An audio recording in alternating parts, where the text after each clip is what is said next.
Is it there? Get it. Get it. 1268, where you at?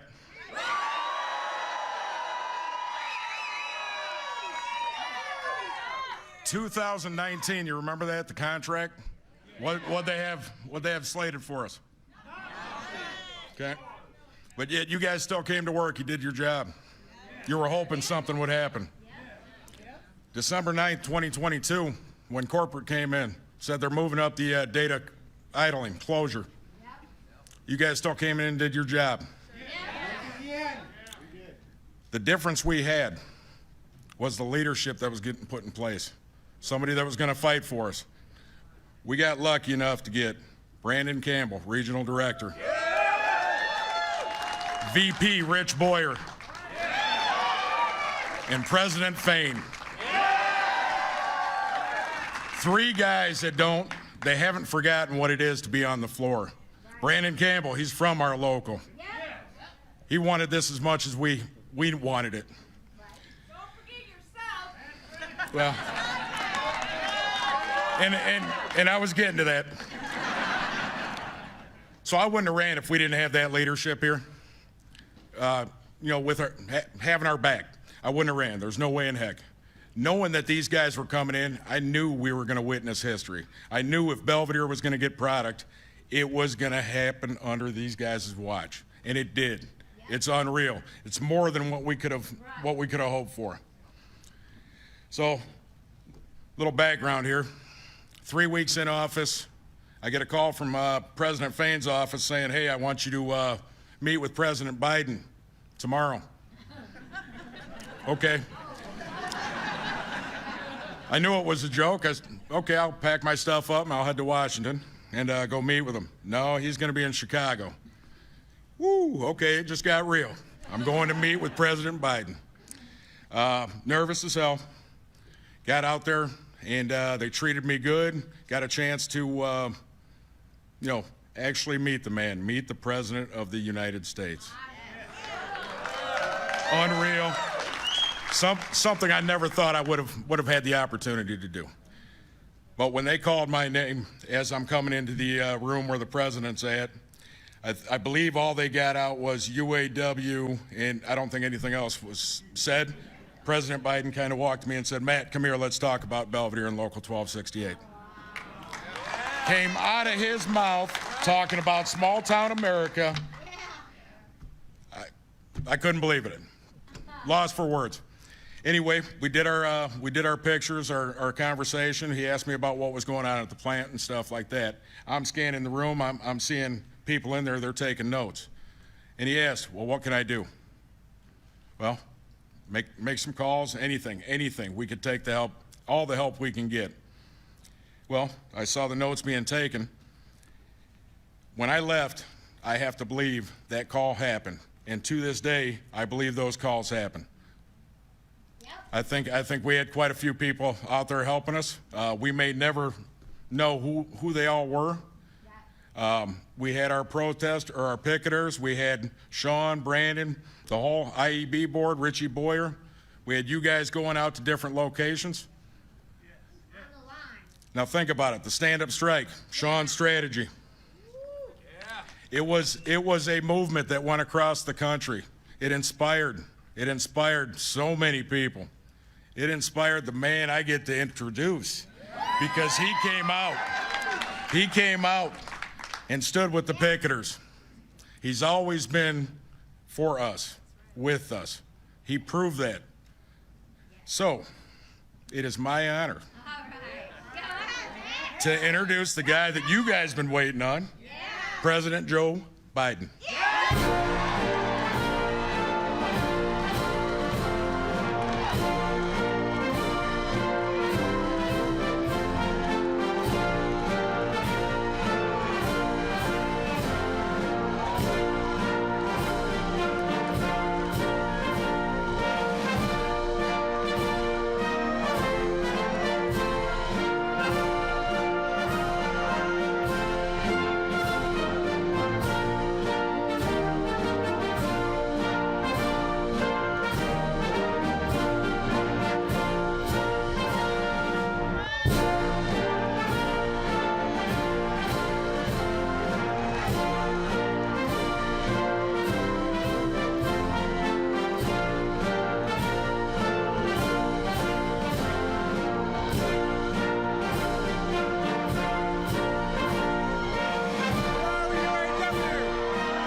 some of you don't know, my state of Delaware, a little state, because we had a small population, had the highest percentage of UAW workers in the United States of America.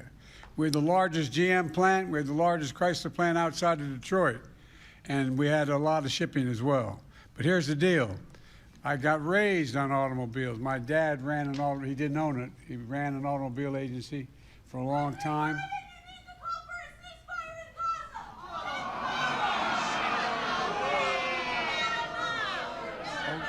No, let it go. Let it, no. No, don't. Let it. It's okay. Anyway.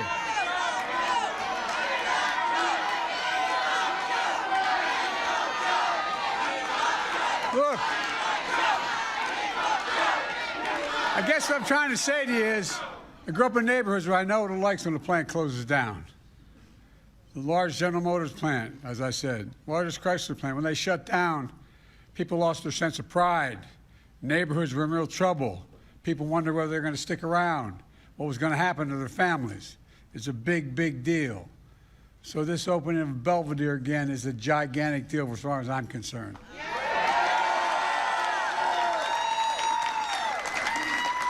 Matt, the UAW in Boone County is lucky to have you, pal. It's good to be in Illinois with so many friends. And Gov, you've done one hell of a job. You work so darn hard to get jobs back here in Belvidere. And by the way, you don't want to be on the other side of this guy. He knows what he's doing. And two members are here from the outstanding congressional delegation, Bill Foster and Eric Sorensen. Bill, where are you? There they are.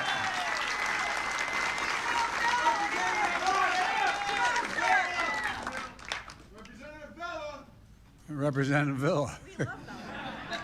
To know he's here.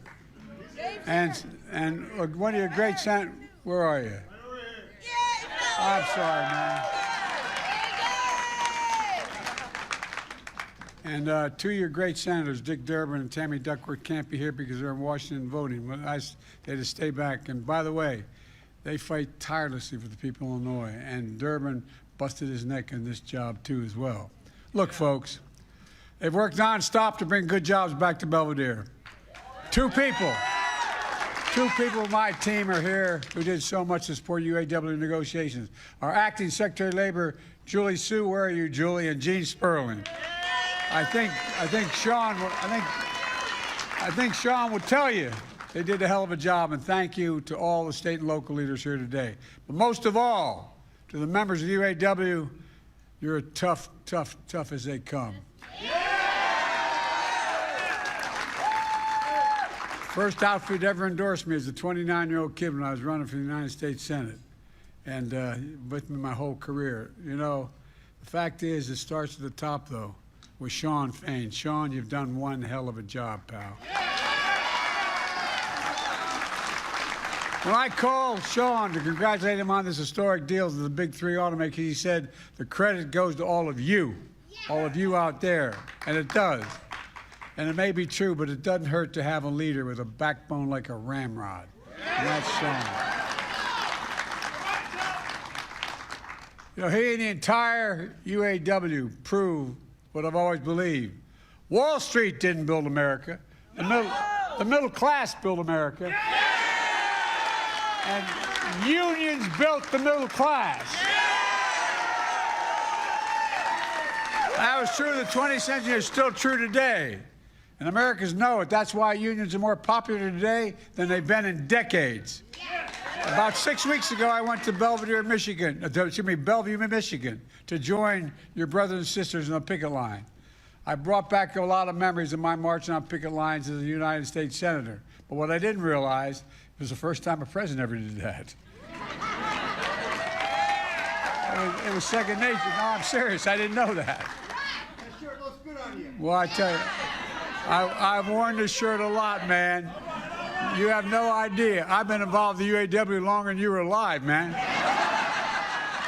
Look, that day in Michigan, I said the auto strike was about a simple proposition. You guys sacrificed to save the automobile industry. from the middle of a final. No, that's a fact. You did. Some of you weren't around. You were too young. But I mean it. But the financial crisis more than a decade ago. And now the auto companies were doing incredibly well. So auto workers should be doing incredibly well as well. You saved the auto industry. And they should step up for you. The simple proposition. You kept the picket line going for 46 days. You kept your negotiations working round the clock, negotiators. And in the end, the deal you reached set a new standard. Over 30% increase in wages with the cost of living adjustments. Bigger pay increases over the next 4.5 years than the last 22 years combined.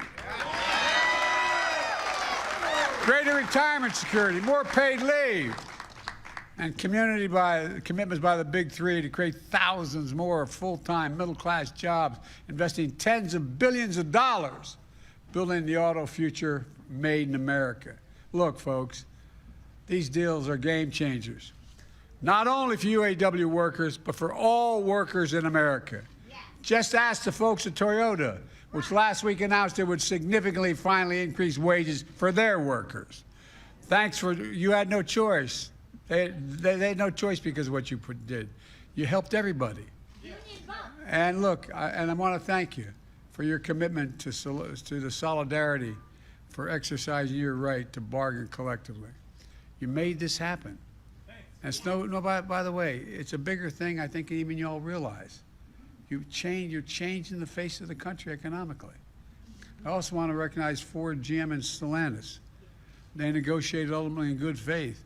And as a result, all the workers will be rewarded. And the iconic big three are going to still lead the world in quality and innovation because of you. Yeah. Look. But I'm a little selfish. I want this type of contract for all auto workers. And I have a feeling UAW has a plan for that.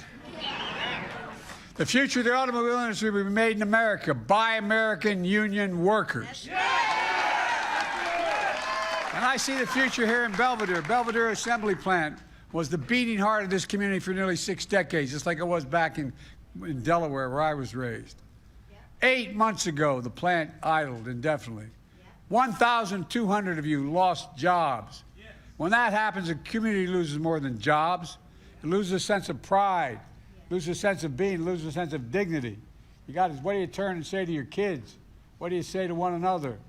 Everything changes. It's devastating. Then this June, I had a combination with Matt about from the local UAW, as he just described. He said, tell me, what's going on with Belvidere? He told me how critical it was to get that plan up and online again. So I told my team, make Stellantis know Belvidere is a priority. And I got on the phone and let him know personally I thought it was a priority. No.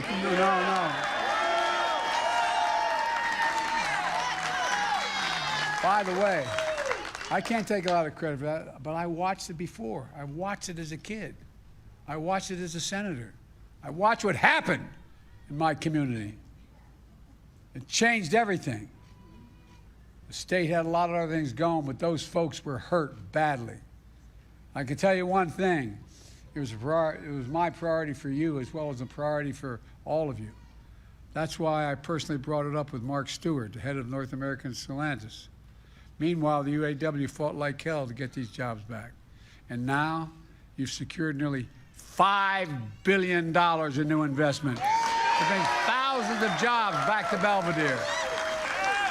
They'll reopen that plant assembly, build mid-sized trucks, state-of-the-art battery factory, and a parts and distribution center right here in Belvidere.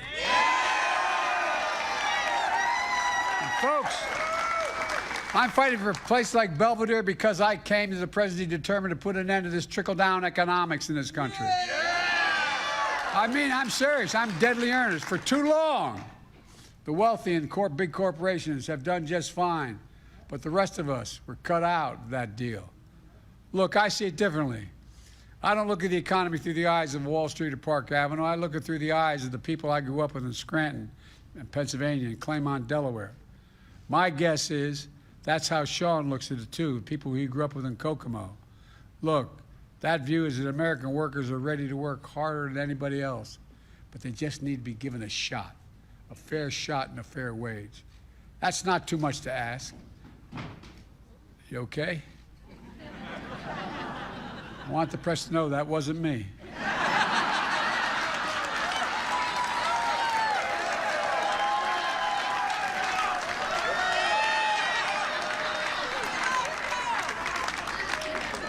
You know, my dad used to have a saying, for real. He'd say, Joey, a job's about a lot more than a paycheck. It's about your dignity. Yeah. It's about, no, it really is. It's about respect. It's about your place in the community. It's about being able to go home and look at your kid in the eye and say, honey, it's going to be okay, and mean it. Yeah. Well, guess what? That's exactly what's happening in Belvidere again. Yeah. With this UAW contract, you'll be treated fairly. You'll get a fair share of what you produce, and you'll get the dignity and respect you deserve right here at home.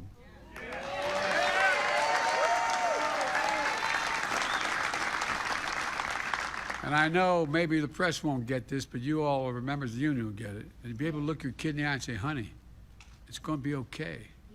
It matters. I ran for president to bring back good paying jobs that you can raise a family on, whether or not you went to college. Give working families more breathing room. And the way to do that is to invest in ourselves again, invest in America, invest in American workers. And that's exactly what we've done. Folks, since I took office, our nation has invested billions to supercharge advanced manufacturing here at home, including electric vehicles. China is determined to dominate the electric vehicle market by using unfair trade practices. But I will not let them. I promise you. I mean it. Look, let me give you an example. America invented the semiconductor, those little computer chips about the size of the tip of your little finger. They power everything in our lives, from cell phones, the refrigerators, the automobiles. As many as 3,000 are in a single electric vehicle. And over time, we went from producing 40, we invented the damn chips. No, we did. We invented them here in America. We used to produce 40% of them. Now we're down to 10%. We saw what happened in the pandemic when we couldn't get those chips, remember? Yeah. People didn't know what else supply chain meant. We all know what supply chain means now, don't we? Well, I was determined that no supply chain is ever going to deny us, because it's going to start here in America, the supply chain. And I really mean it. I literally went around the world convincing chip manufacturers in other parts of the world to come and invest in America. The end result is companies around the world are investing $200 billion to increase chip production. And by the way, they're going to produce a whole hell of a lot of jobs. So you know those fabs, they call them, the factories they build, like the one they're building west of Columbus, Ohio? Guess what? They employ thousands of people. And you know what the average wage in there is? $112,000, and you don't need a college degree. And then I kept talking about science. How can you be the leading country without investing in science and research?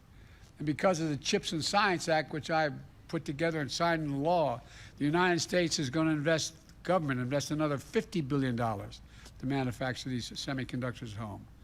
Now we'll be able to ensure that we have a supply chain in a nation that we can rely on. Then, thanks to the bipartisan infrastructure law, which is over $1 trillion, guess what? We're building a network of 500,000 electric vehicle charging stations all across America by your brothers and sisters, the IBEW, and that's a first-rate outfit, man. These charging stations will be easy to find and reliable as any gas station. You'll be able to travel across the nation. And then we had the thing called the Inflation Reduction Act, which I put together, which I might add, not one guy on the other team voted for. And that law has driven nearly $100 billion in investment in electric vehicles and EV batteries here at home. And my administration announced a $12 billion to convert the existing auto factories to manufacture electric vehicles if they're in the transition. Because I strongly believe when a company transitions to a new technology, they should retool, reboot, and rehire in the same factories with the same workers in the same community that existed there before. Yes. They should get the first shot at the jobs. That's what you made happen here in Belvidere, and it should happen all across America. Let me tell you all the investments we're paying for, we're paying off. Sales of electric vehicles here at home have tripled since I took office. 80% of electric vehicles on the road today were made in America. And that means good paying jobs for American auto workers. That also means, let's think about this.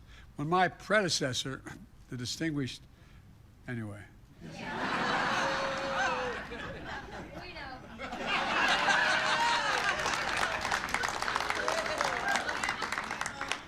When my predecessor was in office, 6 factories closed across the country. Tens of thousands of auto jobs were lost nationwide. And on top of that, he was willing to cede the future of electric vehicles to China. He said if America invested in electric vehicles, it would drive down wages. It would destroy jobs. It would spell the end of the American automobile industry. Well, like almost everything else he said, he's wrong.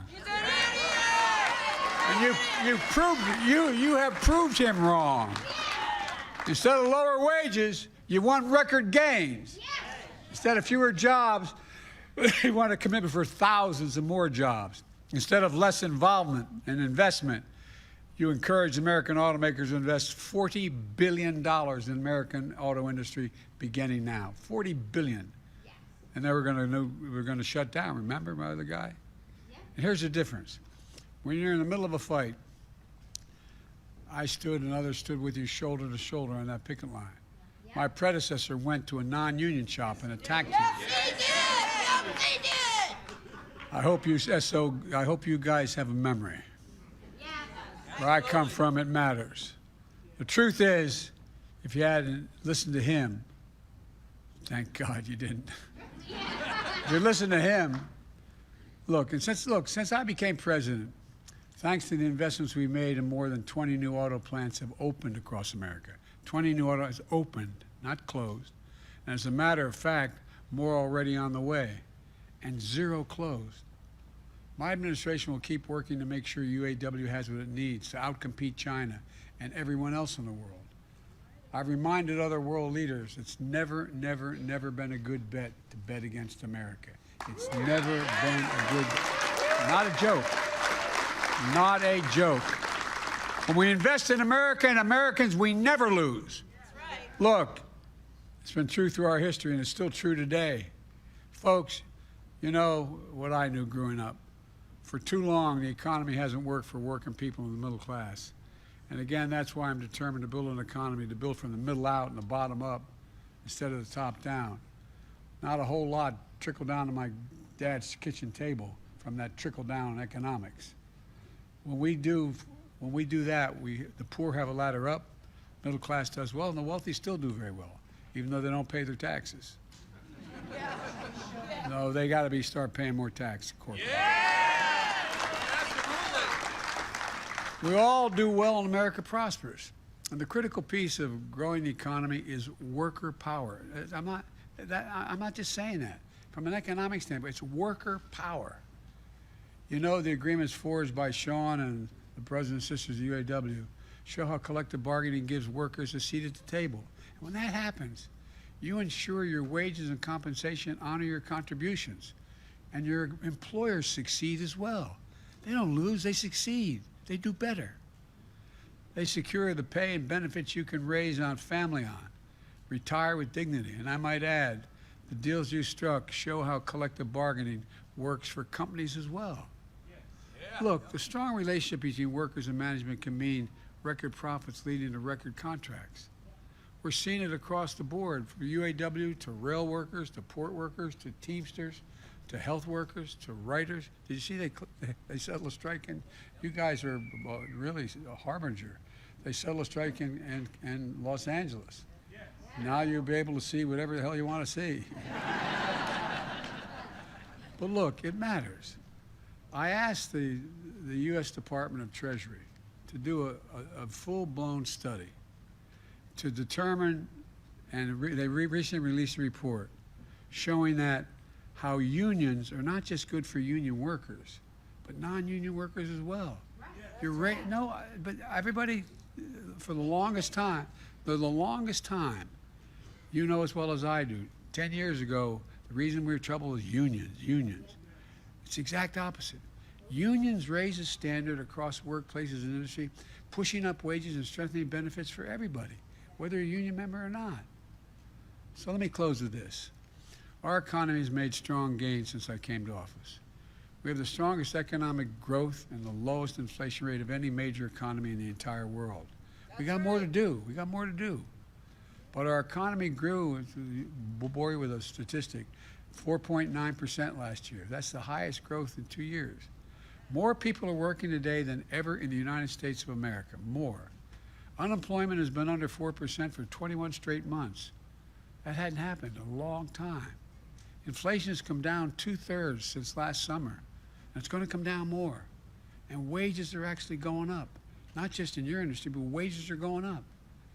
It's a fancy way of saying is median household wealth has grown by 37% since the pandemic, meaning people are better off, 37% better off.